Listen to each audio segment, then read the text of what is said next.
Hello, my name is Brandy Stark, and I am the photographer of this particular piece. This is called Shiva Nataraja, the Lord of the Dance. I took this photograph in the Hindu temple of Florida in Tampa, and I love this piece because in the black and white, it reflects very Shiva-esque shadows and light. Shiva is a dichotomous god of Hinduism. He is the third of the Hindu triumvirate, and he represents death, destruction, and rebirth. He usually is depicted in between poses, which is what this is. So he is literally in the middle of a dance step. His foot is elevated and preparing to come down, but has not yet, so he is in the liminal state. He actually is pretty intriguing because the whole piece talks about the greatness of Godhead and the ability to combine two opposing forces. So if we get a little bit closer here, this is the outer ring. The outer ring actually represents fire, which is both destruction and life, while the inner ring represents water, which is also destruction and life. Fire, when controlled, brings us food, warmth, and light. Fire, when out of control, brings us destruction.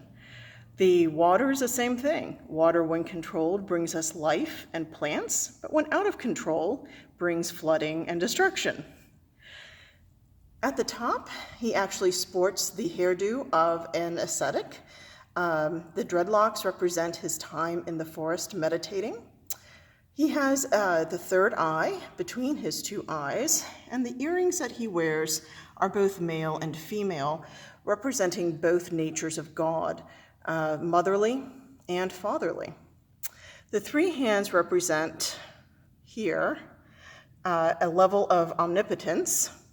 So we have one hand raised in blessing, one hand in the pose of the elephant mudra, pointing down to this foot, again, which is a unique in-between step. It is neither up nor down. It is in the process of movement. So this is pointing down to remember that we too are not at the beginning or the end, but in the process of moving through life. The third hand represents, of course, some really interesting imagery, life and death. And on this side, the hand holds a drum. So his fourth hand actually holds the drum that represents the heartbeat of the universe, the beat of life. He is usually accompanied by snakes, which represent life and death as well. Snakes shed their skin and ultimately take on a new form. The question that I get most often is about this figure at the bottom. He is not standing on a baby. This is actually a demon.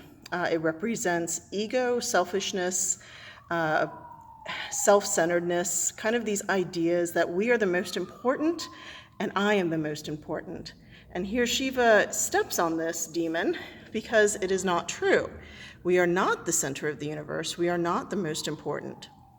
So this becomes quite interesting because our ego, which is what is represented here, continues to try to rise up despite God's warning and very physical depiction here that you have to maintain control over that ego. So I really love this work. It is very intricate. And in fact, at one point, there was a beautiful bird's nest associated with this statue. Shiva is sometimes associated with birds and pigeons, and a pigeon had actually built its nest with the statue. So if you ever want to learn more about it, you might want to check out the Hindu Temple of Tampa.